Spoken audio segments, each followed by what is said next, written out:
Dahil noong 2021 nga, na matindi ang pagsubok ng nangyari sa atin dahil sunod-sunod, tuloy-tuloy ang pag-ulan. Hindi na natigil ang pag-ulan at talagang wala, sinira na yung dati. Yung dating Antong Dam ay na-erode na.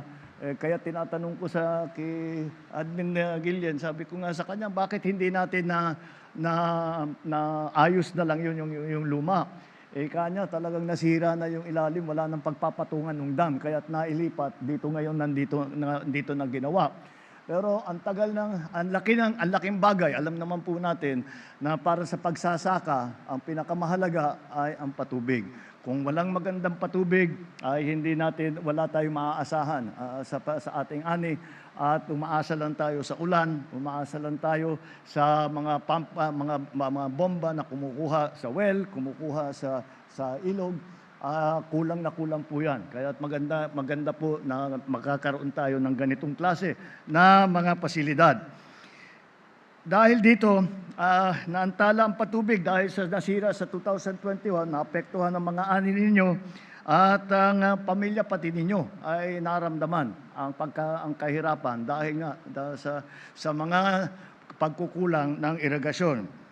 Ngayon naman, ay sinasabihan po tayo nung ating na binibigay sa ating mga datos na meron tayong hinaharap na mga sabi nila siyam na po 90% ang possibility na magkakaroon po tayo ng El Nino. Kaya't ibig sabihin, pagka nangyari uli yan, harap na naman tayo sa tagtuyot. At balik na naman tayo sa dating problema. Kaya sinabi ko sa Department of Agriculture, sinabi ko sa NIA, ay bilisan na ninyo ang pagpatayo ng ating mga irrigation system. Kagaya po ng sabi ni Eddie Gillian, hindi lang po ito. Lahat sa buong Pilipinas nagtatayo po tayo ng ganito upang ang mga magsasaka ay mas maganda ang magiging ani. At yung ibang lugar na 2 beses lang nagtatanim sa isang taon, nakakapag-3 na planting na. Kaya't napakalaking bagay yon, hindi lamang para sa hanap buhay ng ating mga magsasaka, kundi pati rin para sa food supply ng ating mga kababayan.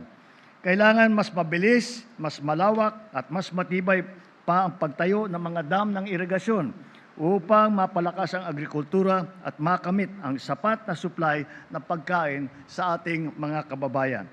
Kaya nandito po ako ngayon, nandito po tayong lahat upang formal na buksan ang rehabilitation project ng Antong Dam at masimulaan na natin. Kaya yung po ang ginawa namin, binuksan na po namin yung waste gate para dumaloy na ang tubig.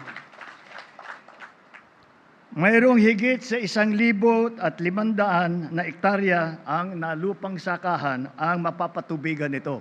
At kagaya ng nabanggit, mayroon pang expansion, magtatayo pa ng kanal na ilang kilometro na ilalagay pa na kanal. Mga ganun, para sa karagdagan 700 hectares na papatubigan.